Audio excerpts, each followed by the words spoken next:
Hello, good morning. I am Vamsi Krishna, and today I'll be talking about my doctoral thesis. So, in this doctoral thesis, we were trying to explore how the economic values are transmitted within Indian business groups through three key areas, which is bankruptcy, mergers and acquisitions, and stock market spillovers. So, the central argument is that while the group firm affiliation is important, it effects primarily are driven by the firm size and then the balance sheet capacity. So in this thesis, we were trying to understand, we were trying to challenge the traditional view that being a part of business group provides unique, intangible advantages. Instead, it uses a mediation framework to show that these groups matter because they enable member firms to achieve a massive scale. It is this sheer size rather than group label itself that dictates how a firm survives bankruptcy or how many mergers does it make and how the stock market reacts to its actions. So now let us delve into the first study, which talks about bankruptcy outcomes under Insolvency and Bankruptcy Code. So in the year 2016, Government of India introduced a new bankruptcy law called Insolvency and Bankruptcy Code. So prior to that, whenever a company files for bankruptcy, the debtor of the company or the founder of the company still owns the company.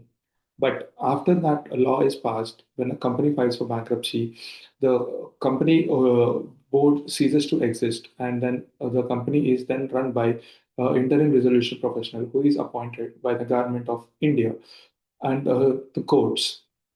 Right. So, in this context, we want to understand how the business group companies and their affiliations uh, are working in this newly introduced bankruptcy situation. So, we were trying to understand if bankruptcy duration changed for the so called business companies and if there is any difference in the admission values that the business group companies have, and then what is the realizable values, and then the realizable values as a proportion of admission claims, and then whether these business group companies are going for more resolutions or liquidations. So we understood that the business group affiliation definitely has advantage because the bankruptcy companies have longer durations and longer resolution process, and then higher proportion of realizable values as a proportion of admission values. So we try to understand, is it the business group tag, is it, or is there something else? What is the channel mechanism through which it is working? And then we came to a conclusion that it is because of the size of these companies that then this the out that then that these companies have advantages in the bankruptcy outcome. Then we tried using the mediation framework to understand to what proportion that does this say scale or the size of the company impacts. So in the bankruptcy duration, we understood that the size of the company matters in almost dictates up to 70% of the business group affiliation tag. Similarly, for other variables, we found out that for all the dependent variables like duration, admissions value, realizable value, bankruptcy outcomes, and a proportion of realizable value as a admission proportion of realizable value to admissions value, we understood that in all these parameters, size explains close to 60% or 70% of the overall business affiliation tag. So in the second study, we tried to understand when a firm is going for merger or acquisition, to what scale does this business group affiliation tag impact? So we understood that the business group tag definitely impacts the overall deal value that the company do and the total frequency of the frequency of deals that the company is doing. So in this context, we try to understand, okay, the business group tag is definitely working. So we wanted to understand to what extent does this tag is explained, to what extent this tag is getting explained by size of the company. So we used again mediation framework in understanding that. So we came to a conclusion that size explains close to 82% of the business group affiliation tag when a company is going for a higher deal value, and then in the deal frequency it is explaining the size is explaining close to 62% of the overall business group affiliation tag. So we understood that okay, business group companies definitely have higher deal value and higher frequency, and it is because of the sheer size and scale or magnitude of these business group companies. Then we try to understand if these mergers are actually profitable. Then we looked at the overall profitability of these companies 3 years and 5 years after the merger has happened. And then we came to a conclusion that despite having higher deal value and higher frequency of mergers that business group companies are doing, it is not reflecting in the profitability of these companies. We tried to study it through the hubris or the overconfidence of the CEOs. And then we came to a conclusion that often in business group companies, due to the access of internal capital markets, the managers of these business group companies might lack some discipline or might spend more money than required, might pay excess premiums for the deals that they're doing.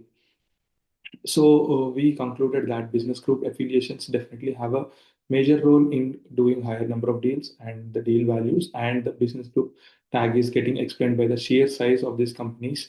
And then despite having higher deal values and higher frequency, it is not reflecting in the profitability of these companies. So in the third study, we tried to understand the spillover effects of these business group companies in the stock markets. So from stock market perspective, when a business group company is going for a merger or acquisition, there will be spillover effect. So if one parent company is going for a merger or acquisition, the impact will be there on all the sister affiliated firms that the business group have. So we try to understand that if there is any spillover in the first place, and then our results conclude that there is definitely a spillover effect for these business group companies in the stock markets. So we try to understand, okay, there is a spillover. So what are the channels through which we can explain this spillover, or is the market reacting any differently when there is higher liquidity for the firm, when there is higher leverage for the business group as a whole, or when there is a higher profitability for the business group as a whole. And then we ran regressions, we ran interaction terms for the business group companies, and then their liquidity of the business group as a whole, and then for the standalone company as a robustness measure, and we ran it for liquidity of the business group company, and then the robustness we ran it for liquidity of the company that is going for merger or acquisition, and then for profitability also we did the same. And then we came to a conclusion that the market is definitely reacting differently when there is when these interactions are happening.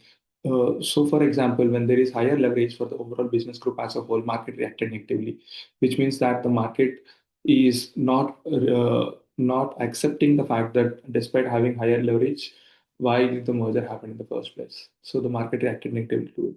So when we tried and interacted with the overall liquidity of the business group, we understood that when there is a market reacted positively, this might be because when there are external forces or when there are external constraints, these excess liquidity that the business group will have as a whole will act as a buffer or a cushion in this scenario. And then in the final interaction, we try to look at the profitability, and then the market reacted very strongly whenever there is higher profitability for the business group as a whole, and for also the event firm. When there is higher profitability, the market reacted extremely positively to it. So this is overall my thesis work. And then I would like to thank my RAC chairperson, Professor Kambar Abidi, and my second member, Professor Jiju Lucas, and then my cross area member, Professor Arkam Mati, in helping me and guiding me through the overall PhD process.